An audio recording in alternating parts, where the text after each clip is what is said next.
الحمد لله رب العالمين والعاقبة للمتقين والصلاة والسلام على رسوله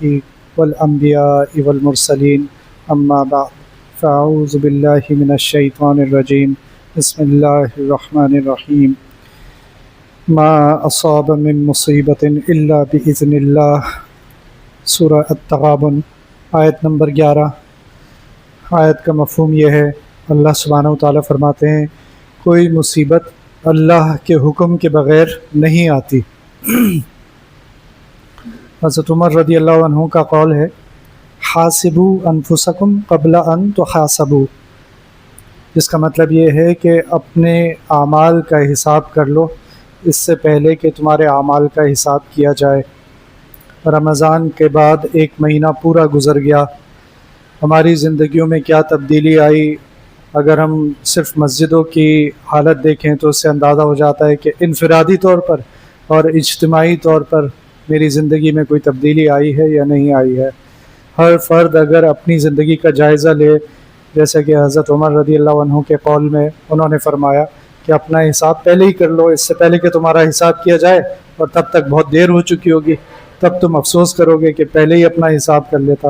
تو اس وقت کے آنے سے پہلے اپنا حساب کر لو۔ یہ رمضان آیا تھا جس کو اللہ تعالیٰ نے بھیجا تھا، ساتھ میں یہ بھی حکم دیا تھا کہ لعلکم تتقون، یہ روزے تم پر اس لیے فرض کیے گئے تاکہ تم تقوی حاصل کر لو۔ تو وہ رمضان کا مہینہ گزرے ہوئے ایک مہینہ ہو گیا، میری زندگی میں کوئی تبدیلی آئی؟ میری زندگی میں تقوی آیا یا نہیں آیا؟ یا میری زندگی ویسے ہی گزر رہی ہے؟ نماز کبھی پڑھ لی، کبھی نہیں پڑھی، کبھی گھر میں پڑھ لی، کبھی مسجد میں پڑھ لی اور چھوٹ گئی تو کوئی مسئلہ نہیں ہے، کوئی اور کام میں مصروف تھے چھوٹ گئی، کوئی مسئلہ نہیں ہے۔ حالانکہ سب سے پہلا سوال جب ہوگا نا، جب حساب کتاب ہوگا، سب سے پہلا سوال نماز کا ہوگا، اور نماز کے بارے میں آتا ہے، اسی حدیث میں آتا ہے جس میں یہ بتایا گیا کہ سب سے پہلا سوال نماز کا ہوگا۔ آگے فرمایا کہ اگر اس سوال کا جواب صحیح دے دیا، اپنے الفاظ میں بتا رہا ہوں، تو پھر آگے کے معاملات بھی صحیح ہو جائیں گے، اور اگر یہاں گڑبڑ ہوئی تو پھر آگے گڑبڑ ہی گڑبڑ ہے۔ تو یہ نماز تو ایک علامت ہے کہ میرے اندر کوئی تبدیلی آئی یا نہیں، لیکن اگر پوری زندگی کو دیکھوں تو صبر کا مہینہ فرمایا تھا رسول اللہ صلی اللہ علیہ وسلم نے کہ رمضان جو ہے صبر کا مہینہ ہے۔ تو اس کا مطلب یہ نہیں تھا کہ اس میں صبر آئے گا اور چلا جائے گا، اس کا مطلب یہ تھا کہ اس میں صبر ہماری زندگی میں آ جائے گا، صرف رمضان میں نہیں، بلکہ کیا رمضان کے بعد میری زندگی میں صبر ہے؟ کیا میں اپنے لڑائی جھگڑوں سے اجتناب کرتا ہوں؟ میرے اوپر کوئی مشکل آ جائے تو اللہ سے رجوع کرتا ہوں یا نہیں کرتا؟ اسی طرح صبر میں یہ بھی شامل ہے کہ میں نیکیوں پر ثابت قدم رہتا ہوں یا نہیں، میں گناہوں سے بچنے کی کوشش کرتا ہوں یا نہیں، یہ سب صبر میں شامل ہے۔ تو اپنی زندگی کا اگر ہم جائزہ لیں کہ یہ جو صبر کا مہینہ آیا تھا، اس میں مجھے صبر حاصل ہوا یا نہیں حاصل ہوا، یا ویسے ہی میں پہلے بھی غصہ کرتا تھا، آج بھی ویسے ہی غصہ کرتا ہوں، پہلے بھی بد کلامی کرتا تھا، آج بھی ویسے ہی بد کلامی کرتا ہوں، پہلے بھی لوگوں کے ساتھ ترشی کے ساتھ پیش آتا تھا، آج بھی میری وہی حالت ہے، آج بھی لوگ مجھ سے اسی طرح ڈرتے ہیں، میرے گھر والے بھی مجھ سے اسی طرح ڈرتے ہیں۔ تو میری زندگی میں کوئی تبدیلی نہیں آئی۔ جب نئی تبدیلی آئی تو پھر اللہ تعالیٰ نے فرمایا آیت میں، ما اصاب من مصیبت الا باذن اللہ، کہ کوئی مصیبت اللہ کے حکم کے بغیر نہیں آتی۔ اور اب ہم سب کو معلوم ہے کہ ایک مصیبت پوری دنیا پر آ گئی ہے، صرف ہم پر نہیں آئی ہے، پوری دنیا پر آ گئی ہے، اور وہ ہے جنگ اور اس جنگ کے اثرات۔ تو اس وقت جب ہمیں کچھ کرنے کی ضرورت تھی تو بھی ہم خاموش رہے، اور خاموش تماشائی بنے بیٹھے رہے اور دیکھتے رہے کہ لوگوں پر ظلم ہو رہا ہے، ہمارے بھائی بہنوں پر، ہمارے بچوں پر ظلم ہو رہا ہے، ہم سب دیکھتے رہے، ہم اپنی پیپسی بھی پیتے رہے، ہم اپنے میکڈونلڈس بھی کھاتے رہے، ہم اپنی زندگیوں میں مگن رہے کہ یہ تو وہاں ہو رہا ہے، اس سے ہمارا کوئی تعلق نہیں ہے۔ ایسا ہی لگتا تھا جیسے اس سے ہمارا کوئی تعلق نہیں ہے۔ آج اللہ تعالیٰ نے، ہم نے سوچا بھی نہیں تھا کہ اللہ تعالیٰ کس طرح ہمارے اوپر اس مصیبت کو نازل کریں گے، اور یہ کہ وہ جو ہم سمجھ رہے تھے کہ یہ تو وہاں ہو رہا ہے، ادھر ہو رہا ہے، فلسطین میں ہو رہا ہے، تو وہ اگر اس کو اس وقت روکنے کی کوشش کی جاتی، چاہے ہم ہوں چاہے ہمارے حکمران ہوں، مسلمان جتنے بھی ملک ہیں ان کے سب تمام حکمرانوں کو شامل کر لیں، کسی نے بھی روکنے کی کوشش نہیں کی، اور سب اپنی اپنی جو ہے وہ دیکھتے رہے۔ اس وقت اگر اس ظالم کو روکا جاتا تو وہ یہاں نہیں پہنچتا جہاں اب پہنچ گیا ہے، کہ اب وہ لبنان پہ بھی حملے کر رہا ہے، وہ ایران پہ بھی حملے کر رہا ہے،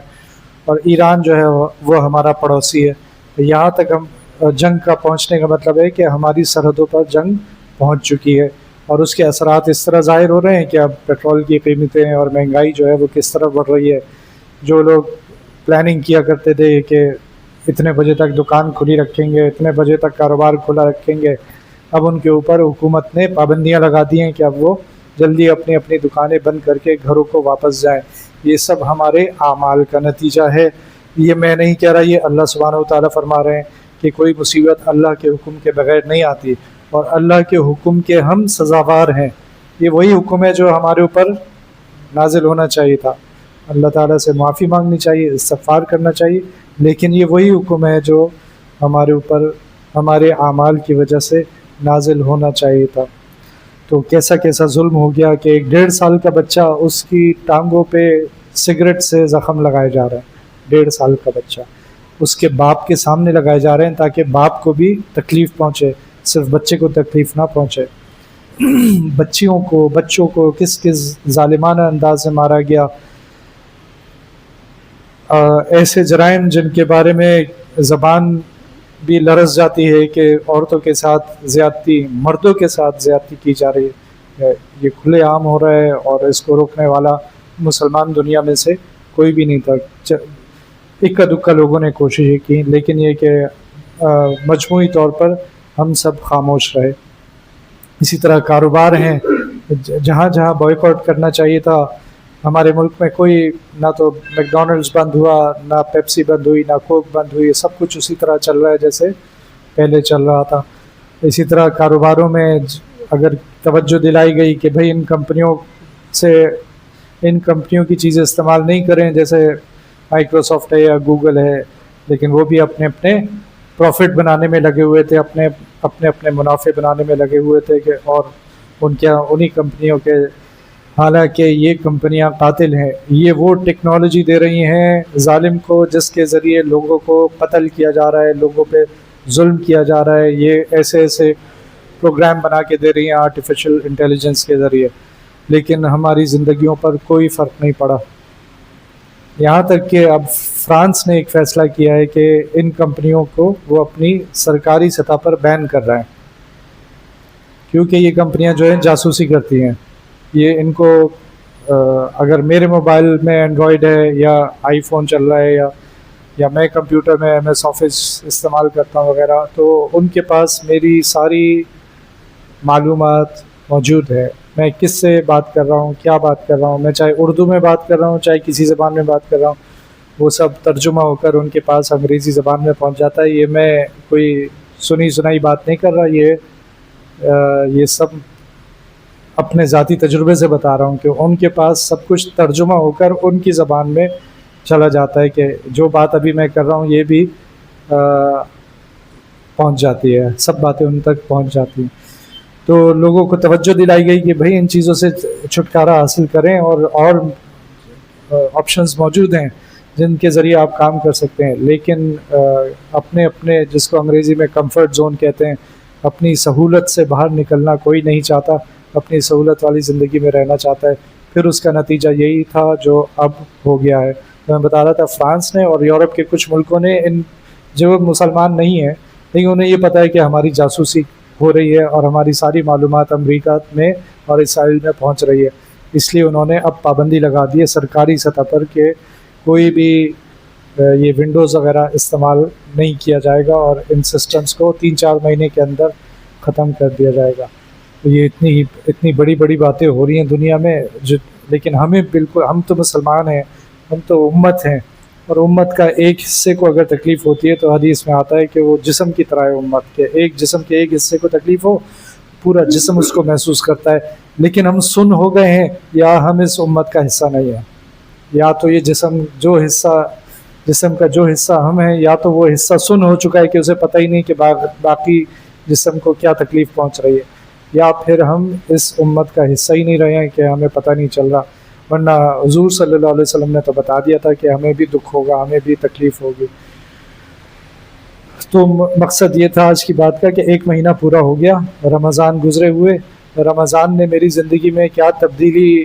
یا میں رمضان کے ذریعے اپنی زندگی میں کیا تبدیلی لایا، اس پہ تھوڑا سا غور و فکر کر لیں، تھوڑا سا ٹائم روزانہ لگا دیا کریں کہ میری زندگی گزر کیسی رہی ہے، میں کیا، میرے اعمال کیسے ہیں، میری زندگی کیا صرف دنیا اور دنیا اور دنیا میں گزر رہی ہے، یا مجھے اپنی موت کا بھی خیال ہے کہ ایک دن مجھے مرنا بھی ہے، مجھے قبر میں بھی اتارا جائے گا، میرے ارد گرد کچھ لوگ کھڑے ہوں گے، اور ہو سکتا ہے بہت ہی کم کھڑے ہوں۔ یہ تو میرے اعمال پہ منحصر ہے کہ کتنے لوگ میں نے ایسے جنازے دیکھے ہیں جس میں 3 4 5 سے زیادہ لوگ نہیں ہوتے۔ یہ اس کی